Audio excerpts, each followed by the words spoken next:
Jake Morrison had been mining asteroids for 15 years, but he had never seen anything like this. The huge dark shape floating near Ceres Station looked wrong against the stars. It was too smooth, too perfect to be a rock. His mining ship, the Frontier Spirit, moved closer as Jake stared through the main window. "Lisa, come look at this," Jake called to his chief engineer. Lisa Carter wiped grease from her hands and joined him at the controls. Her eyes went wide when she saw the object. "That's not natural," Lisa said. "Look at those curves. And that metal. It's like nothing I've ever seen." The object was massive, maybe 3 times bigger than their mining ship. Parts of it gleamed like crystal, while other sections looked like living metal that had grown instead of being built. But it was clearly damaged. Huge tears ran along its side, and dark holes showed where something had blown through its hull. Jake sent a message back to Earth immediately. Within hours, every major news network was talking about humanity's first contact with alien technology. Within days, the military arrived. Admiral Patricia Knox stepped aboard the Frontier Spirit wearing her crisp blue uniform. She was a tough woman who had fought in the Mars Rebellion 20 years ago. Behind her came Dr. Ben Hayes, a scientist who studied ancient cultures, and a team of Marines in heavy armor. "Captain Morrison," Admiral Knox said, "this discovery is now classified under military protection. We're setting up a research station here immediately." Jake wanted to argue, but he knew better than to fight the military. Besides, he was curious about the alien ship too. "What do you think it is?" he asked. Dr. Hayes was already studying readings from their scanners. "The metal composition matches records we've found in other ruins across the galaxy. This might be from the Zephyrian Empire. They vanished over 1,000 years ago, but they left traces on dozens of worlds." "What happened to them?" Lisa asked. "Nobody knows for sure," Dr. Hayes said, "but every Zephyrian site we've found shows signs of violent destruction. Something wiped them out completely." Admiral Knox ordered her Marines to board the alien ship. First, they cut through an airlock that had been damaged in whatever battle had crippled the vessel. The air inside was stale but breathable. Emergency lights still flickered along the corridors, powered by some unknown energy source. Jake, Lisa, and Dr. Hayes followed the Marines inside. The hallways were wider than human ships needed, and the walls curved in organic shapes that made Jake feel like he was walking through the inside of a giant seashell. Strange symbols glowed softly on panels throughout the ship. "The gravity still works," Lisa noticed. "Whatever powers this thing has been running for over 1,000 years without maintenance. That's impossible with human technology." They found the main bridge near the front of the ship. It was a huge circular room with a damaged ceiling that showed the stars above. Workstations ringed the walls, their surfaces covered with alien writing that seemed to shift and change as they watched. In the center of the room stood something that might have been a command chair, but it was grown from the same living metal as the walls. Wires and cables connected it to every surface, like the nervous system of some vast creature. Dr. Hayes approached one of the workstations carefully. When he touched its surface, it lit up with soft blue light. "It's responding to my presence," he said excitedly. "Look, the symbols are changing. I think it's trying to communicate." Images appeared in the air above the console. They showed star maps, technical diagrams, and what looked like historical records. Jake saw pictures of tall, graceful beings with elongated limbs and large eyes. The Zephyrians had been beautiful in an alien way, with skin that seemed to glow from within. "They were peaceful," Dr. Hayes said, studying the images. "Look at their cities, their ships. Everything is designed for harmony and efficiency. They built things to last forever and use minimal resources." Lisa was more interested in the technical diagrams. "Their engineering is incredible," she said. "They manipulated gravity like we use electricity. And this power source, I've never seen anything like it. It's pulling energy from space itself." Admiral Knox was examining what looked like weapon systems. "Peaceful or not, they had defenses," she said. "These look like some kind of energy projectors, probably non-lethal, designed to disable attacking ships rather than destroy them." They spent weeks exploring the alien vessel. The ship was like a university and a home combined. There were laboratories filled with equipment that could analyze matter at the atomic level, living quarters that adjusted themselves to provide perfect comfort for their occupants, gardens where alien plants still grew under artificial suns. The ship's central core was the most damaged area. Something had torn through the heart of the vessel, destroying its main computer and power systems. But fragments remained, scattered, throughout backup systems and emergency storage. Lisa worked day and night to understand the alien technology.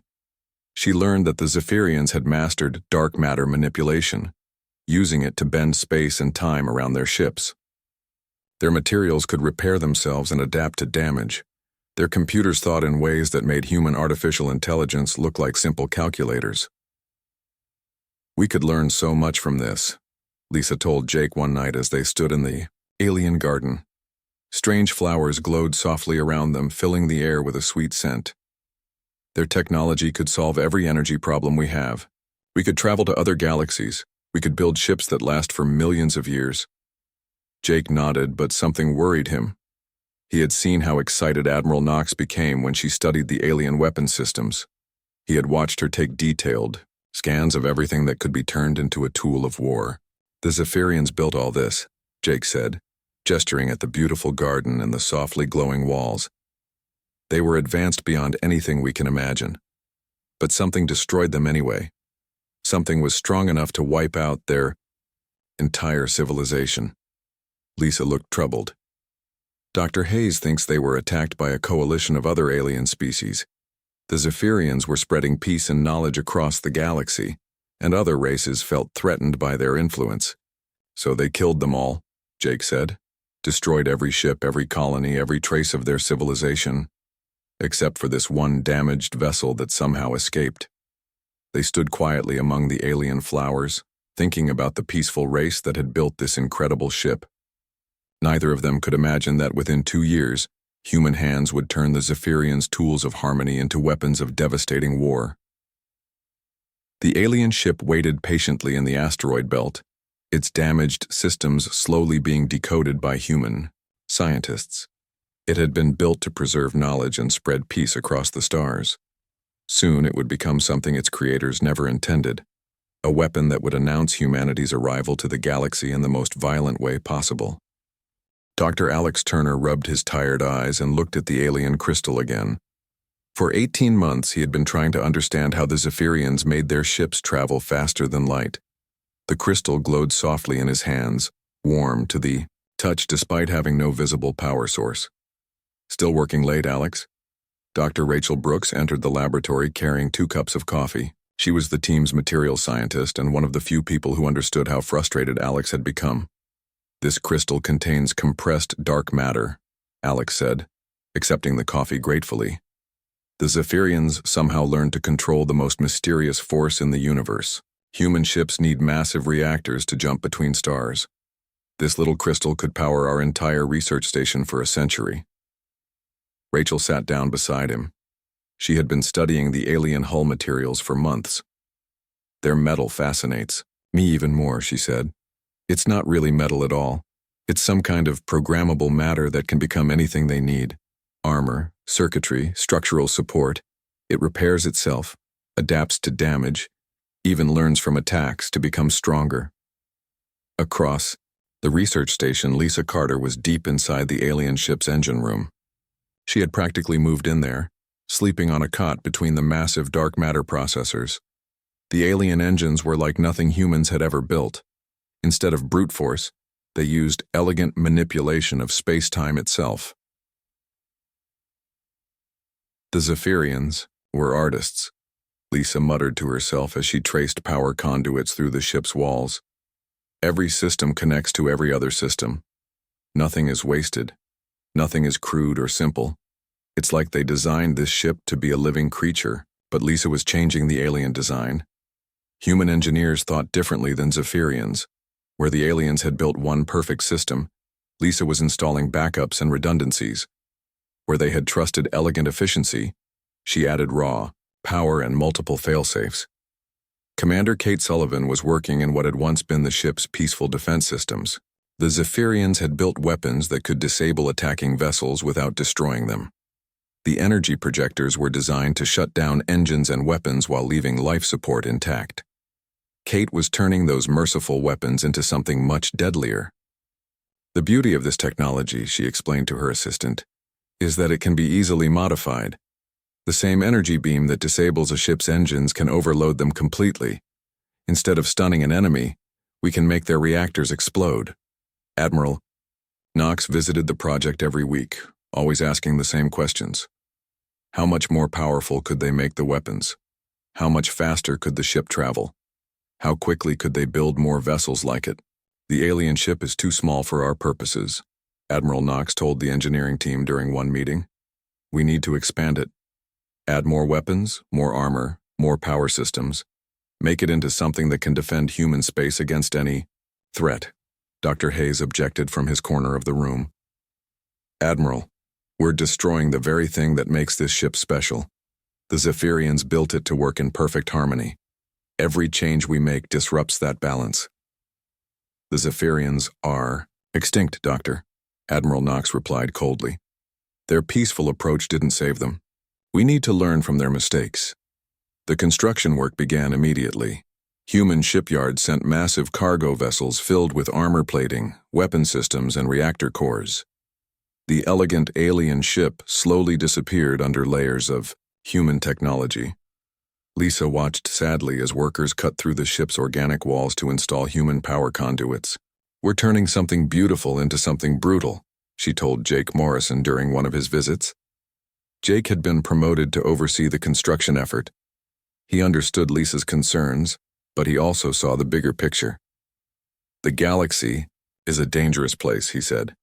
We've found ruins of dozens of extinct civilizations. If we want to survive, we need to be stronger than they were. The ship grew larger every month. The original Zephyrian vessel became the core of a much bigger warship. Human engineers added 3 massive engine blocks to boost its speed. They mounted beam weapons along its hull that could crack planets. They installed armor plating that combined alien self-repair technology with human redundancy. Dr. Turner made his greatest breakthrough while studying the ship's damaged computer core. Hidden in the deepest memory banks, he found something the Zephyrians had tried to forget. They had developed weapons of incredible destruction but had chosen never to use them. They called it the final option, Dr. Turner explained to Admiral Knox. Weapons that could destroy entire star systems. The Zephyrians built them during their last war, then locked them away because they were too horrible to use. Admiral, Knox's eyes lit up with interest. Can we unlock these systems? I think so, Dr. Turner said reluctantly. But Alex, we shouldn't. The Zephyrians hid these weapons for good reasons. Some lines shouldn't be crossed. Admiral Knox ignored his concerns. Doctor, human survival depends on having every possible advantage. Begin unlocking those weapon systems immediately. The work continued around the clock. Human weapons specialists studied alien technology and found ways to make it deadlier. Human engineers took systems designed for peace and turned them into tools of war. The ship that had once been a Zephyrian vessel of knowledge became something its builders would have found horrifying. Commander Sullivan completed her modifications to the alien defense systems. The energy projectors that had once gently disabled enemy ships now fired beams that could cut through starship hulls like paper. The shields that had protected the Zephyrians for hours under attack were enhanced with human power systems that made them nearly invulnerable. Dr. Brooks achieved her own breakthrough with the alien materials. She learned to program the living metal to form any shape needed instantly, weapons that could reshape themselves during battle, armor that could become thicker or thinner as needed, hull plating that could grow spikes or cutting edges on command. We're not just copying their technology, Dr. Brooks reported to Admiral Knox. We're improving it, making it do things the Zephyrians never imagined. The ship's new name was painted on its hull in large letters, UES Retribution. It was 3 times larger than the original alien vessel, and bristled with weapons that combined human aggression with alien sophistication. Lisa stood in the main engine room, surrounded by the hybrid technology she had helped create. The original, Zephyrian dark matter cores hummed peacefully, but they were now connected to massive human reactor systems that boosted their power tenfold. The elegant alien engines were backed up by crude but reliable human jump drives. "What have we done?" Lisa whispered to herself. She remembered the beautiful alien ship they had found, with its gardens and its peaceful purpose. Now it was the heart of a warship designed to terrify enemies and destroy anything that threatened humanity. But even Lisa had to admit the results were impressive. The Retribution could travel faster than any human ship ever built. Its weapons could destroy entire fleets. Its defenses could withstand attacks that would vaporize normal vessels. Admiral Knox walked through the completed ship with pride.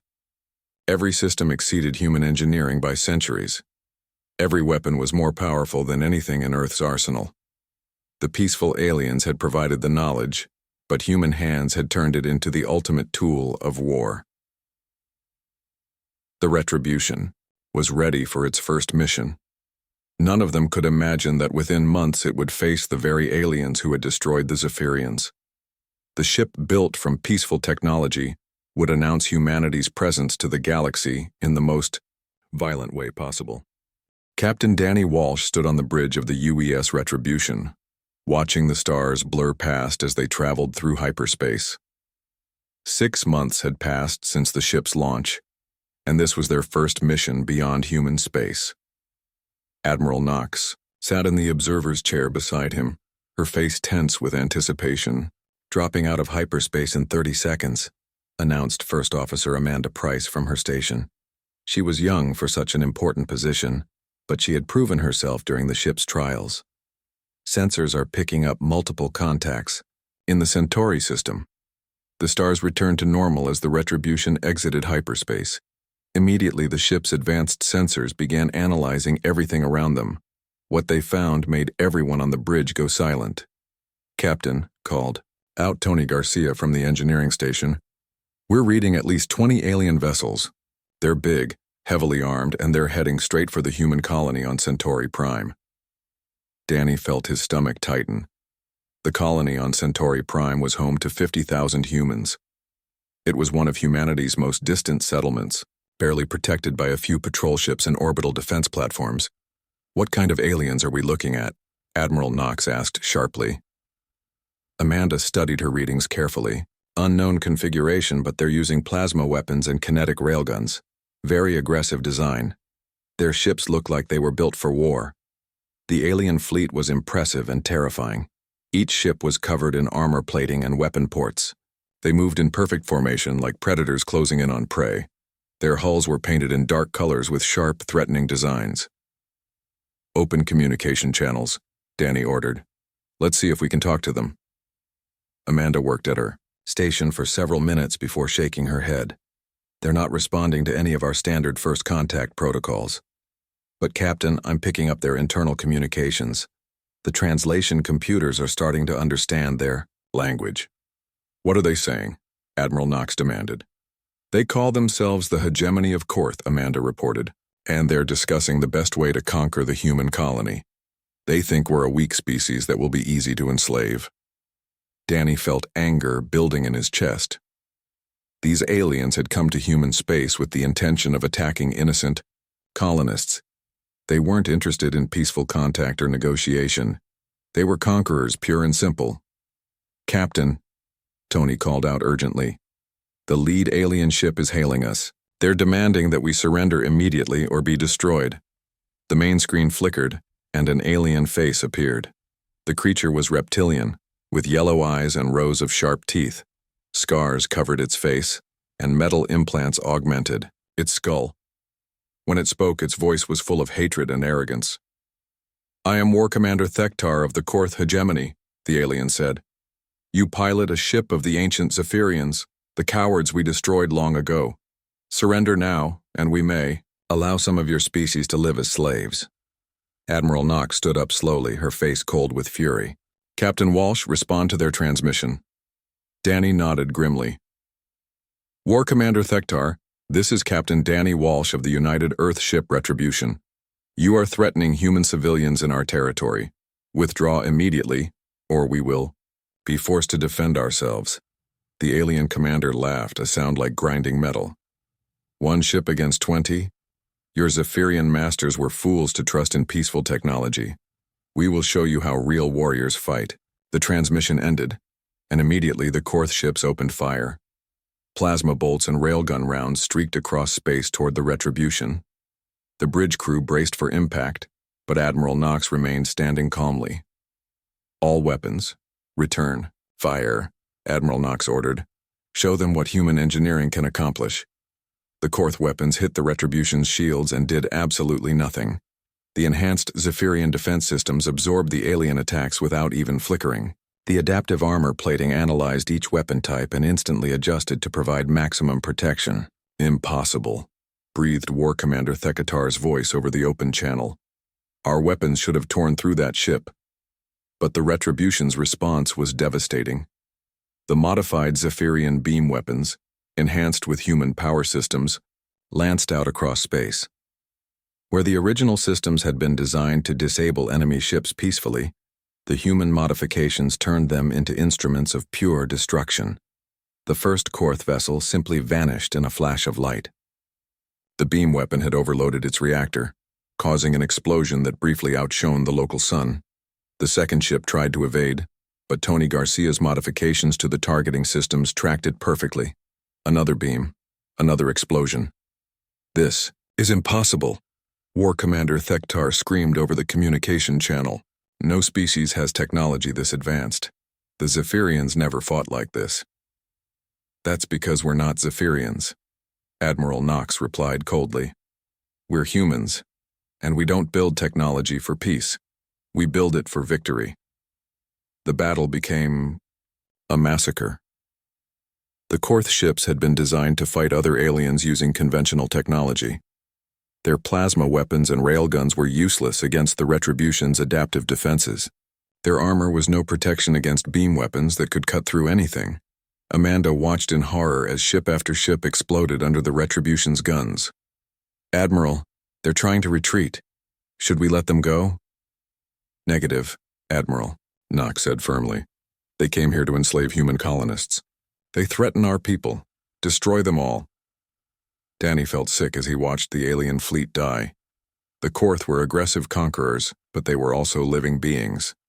The modified Zephyrian weapons gave them no chance to fight back or escape. It was like watching children fight against a battleship. War Commander Thektar's ship was the last to die. As beam weapons tore through his vessel's hull, his final transmission reached the Retribution. What are you? What species could turn the peaceful Zephyrians' technology into such horror?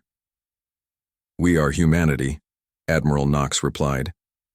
And this galaxy belongs to us now. The alien ship exploded in a ball of plasma and debris. The hegemony of Korth fleet was completely destroyed, with no survivors. The human colony on Centauri Prime was safe, but the price of that safety had been the complete annihilation of 20 alien warships. Tony Garcia stared at his engineering displays in amazement. The ship performed perfectly, he reported. All systems operating at full efficiency. The alien technology integrated with our modifications better than we hoped. But Amanda looked troubled as she studied the aftermath of the battle. Captain, I'm reading massive energy signatures from that fight. Every alien government in this sector would have detected what happened here. They know something destroyed a Korth fleet in minutes. Danny nodded grimly. The Battle of Centauri had been humanity's first contact with hostile aliens, and they had won decisively. But victory came with consequences. Word of the Retribution's devastating power would spread across the galaxy quickly. Admiral, Amanda said quietly, we just announced to the entire galaxy that humanity possesses technology capable of destroying entire fleets. Every alien government will want to know who we are and what we want. Admiral Knox smiled coldly as she looked at the debris field where the Korth fleet had died. Good. Let them wonder. Let them fear. The peaceful Zephyrians were destroyed because they were weak. Humanity will survive because we are strong. The Retribution turned toward home, leaving behind the wreckage of 20 alien warships. The ship that had begun as a peaceful exploration vessel had become something much deadlier. In less than an hour, It had proven that human engineering could turn any technology into a weapon of war. But none of them realized that across the galaxy, ancient civilizations were awakening. The same aliens who had destroyed the Zephyrian Empire were stirring from their long sleep. They had noticed the energy signatures from the Battle of Centauri, and they remembered those weapons. The Zephyrians had returned, they thought, and this time they were not peaceful. News of the Battle of Centauri spread across the galaxy faster than anyone expected. Within weeks, every major alien civilization had received reports about the mysterious new species that destroyed a Korth fleet in minutes. The reactions were immediate and varied. On the peaceful world of Altara Prime, Chancellor Vexani called an emergency meeting of the Republic Council. The Altarians were tall, graceful beings with blue skin and large eyes that showed their emotions clearly. They had spent centuries trying to bring peace to their sector of the galaxy. The energy signatures match Zephyrian technology, Chancellor Vexani announced to the assembled council members. But the weapon's behavior was completely different. The Zephyrians never fought with such devastating force. Council member Talash studied the battle reports with growing concern. These humans took peaceful technology and turned it into instruments of mass destruction. In minutes, they wiped out ships that had conquered dozens of worlds. Perhaps we can reach out to them, suggested another council member. If they possess Zephyrian knowledge, they might be willing to share it peacefully. Chancellor Vexani nodded slowly. Prepare a diplomatic mission, but approach them carefully. Any species capable of such destruction must be treated with extreme caution. On the other side of the galaxy, the Skarn Collective was having a very different discussion.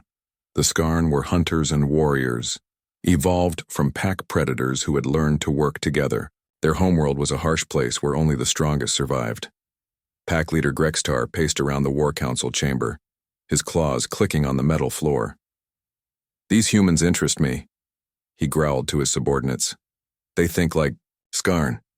They see technology as a tool for dominance, not peace. Should we consider them threats or potential allies?" asked sub-leader Kethra. "Both," Grextar replied. "If they can be convinced to join us, their weapons would make the collective unstoppable. If not, they must be destroyed before they become too powerful." But the most important reaction came from the ancient Eternal Assembly, a group of civilizations so old that most younger species thought they were myths.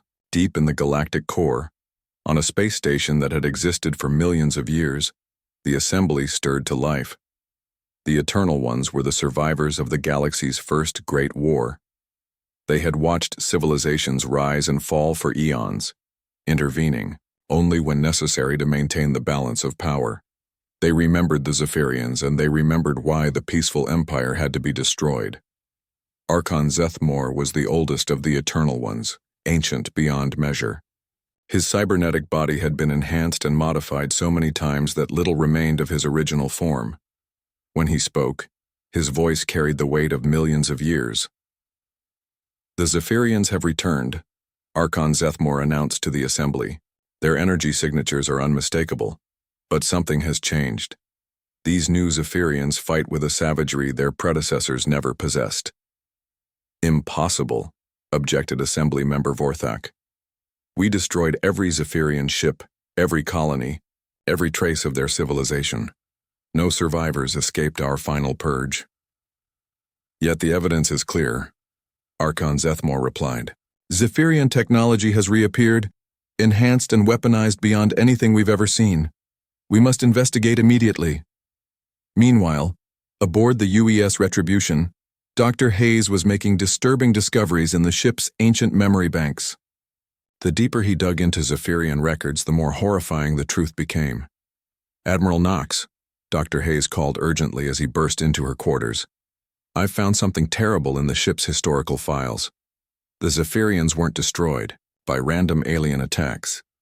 They were systematically exterminated by a coalition of the galaxy's oldest civilizations." Admiral Knox looked up from her tactical reports. "Explain." Dr. Hayes activated a holographic display showing star maps and battle records. The Zephyrians had been spreading across the galaxy for thousands of years, sharing their technology and promoting peace. But some alien governments saw them as a threat to the existing order. The hologram showed images of vast space battles, entire star systems burning, and Zephyrian ships fleeing desperately through space. A group called the Eternal Assembly convinced dozens of species to join a war against the Zephyrians. They claimed the peaceful empire was becoming too influential, too powerful. How did they justify genocide? Admiral Knox asked coldly. They said the Zephyrians were changing the galaxy's natural balance, Dr. Hayes replied. That peace and cooperation were unnatural concepts that would make all species weak and vulnerable. Admiral Knox studied the historical records with growing anger. So they destroyed an entire civilization because it was too peaceful. They committed genocide to preserve their own power. The worst part is that they succeeded, Dr. Hayes said sadly. The Zephyrians had advanced technology and defensive capabilities, but they refused to build weapons of mass destruction. Even when facing extinction, they tried to find peaceful solutions. That was their mistake, Admiral Knox said firmly. Weakness invites aggression. The Zephyrians died because they wouldn't fight hard enough to survive. Dr. Hayes looked uncomfortable. Admiral, there's something else. The ship's computers have been monitoring galactic communication since the Battle of Centauri. Every major alien government is talking about us. Some want to make contact peacefully, but others are already forming military alliances. Let them come, Admiral Knox replied. We have advantages the original Zephyrians never possessed. We're not bound by their peaceful philosophy. Meanwhile, Dr. Emma Foster was leading a new project in the ship's expanded laboratories. Using technology captured from the destroyed Korth vessels, she was finding ways to enhance the Retribution's capabilities even further. The Korth use interesting armor materials, Dr. Foster reported to her team. Their hulls can absorb and redirect energy weapons. If we combine their defensive technology with Zephyrian self-repair systems, we could create armor that gets stronger when attacked. Her assistant, Dr. Mark Stone, was studying Korth communication systems. Their quantum encryption is crude but effective. If we decode their protocols, we could intercept transmissions from every Korth military unit in the galaxy. Lisa Carter was busy in the engine room, installing new systems based on their analysis of Korth propulsion technology. The aliens use brute force where the Zephyrians used elegance, she explained to Tony Garcia. But brute force has its advantages. We can boost our speed by 30% with these modifications. Back on Earth, construction had already begun on a new fleet based on the Retribution's design. The Luna shipyards worked around the clock, building vessels that combined human industrial capacity with alien innovation. Each new ship would be more powerful than the last as engineers continued to improve the basic design. Admiral Knox received reports from across human space about alien contact attempts. The peaceful Altarians had sent diplomatic messages offering technology exchanges and mutual defense treaties. The aggressive Skarn had demanded to meet with human military leaders to discuss matters of mutual interest. But the most disturbing report came from deep space monitoring stations. Ancient energy signatures were moving in the galactic core, ships of unknown design heading toward human territory. The Eternal Assembly was stirring after centuries of dormancy. They're coming to investigate, Dr. Hayes warned Admiral Knox. The same civilizations that destroyed the Zephyrians are now turning their attention to us. Admiral Knox smiled coldly as she studied the tactical displays. Good. We've learned from the Zephyrians' mistakes. When the Eternal Assembly arrives, they'll find that humans fight very differently than their previous victims. She activated the ship's communication systems and sent a message to Earth. Begin immediate construction of the new fleet. Install every weapon system we've developed. Prepare for the possibility of galactic war. The Retribution continued its patrol through human space, but now it was no longer alone. Construction ships were building defense stations at every major colony. Military vessels were being upgraded with captured alien technology. The entire human fleet was preparing for a conflict that could determine the survival of their species. Dr. Hayes looked out at the stars and wondered if humanity was making the same mistakes as their enemies. The Zephyrians had been destroyed for being too peaceful. Would humans be destroyed for being too aggressive? But Admiral Knox had no such doubts. The galaxy was a dangerous place where only the strong survived. Humanity would not repeat the Zephyrians' mistakes. When the ancient enemies arrived, they would find a species that had turned peaceful technology into the ultimate instruments of war. 2 years after the Battle of Centauri, Admiral Danny Walsh stood on the bridge of the UES Retribution, watching the largest alien fleet in galactic history approach Nexus Station. The space around humanity's first deep space colony was filled with over 300 alien warships from dozens of different species, all united under the banner of the Eternal Assembly. "Final count, Admiral," reported Captain Amanda Price from her tactical station. 312 hostile vessels. They've got everything from Korth battleships to Skarn hunter-killers, even species we've never seen before. Danny felt the weight of command as he studied the approaching fleet. He had been promoted after Admiral Knox's death in a shuttle accident 6 months ago, and now he commanded not just the Retribution, but an entire battle group of 12 human vessels. It should have been impossible odds, but human technology had evolved far beyond what anyone could have imagined. "Status report on our fleet," Danny ordered. "All ships report ready for combat," Amanda replied. "The new vessels are performing beyond specifications. Dr. Turner's latest modifications have increased our firepower by 400%. The human fleet was a testament to 2 years of rapid technological advancement. Each ship was unique, incorporating technology stolen or learned from every alien species they had encountered. The UES Devastator carried weapons that could phase shift through solid matter. The UES Nemesis had armor that could become completely invisible to most sensors. The UES Apocalypse could manipulate gravity fields to crush enemy ships. But the crown jewel was still the Retribution itself. Lisa Carter, now Fleet Chief Engineer, had transformed the ship into something that barely resembled its original form. The peaceful Zephyrian technology at its core was now surrounded by layers of human innovation that made it into the most powerful weapon in the galaxy. "Incoming transmission from the alien fleet," announced Communications Officer Kevin Park.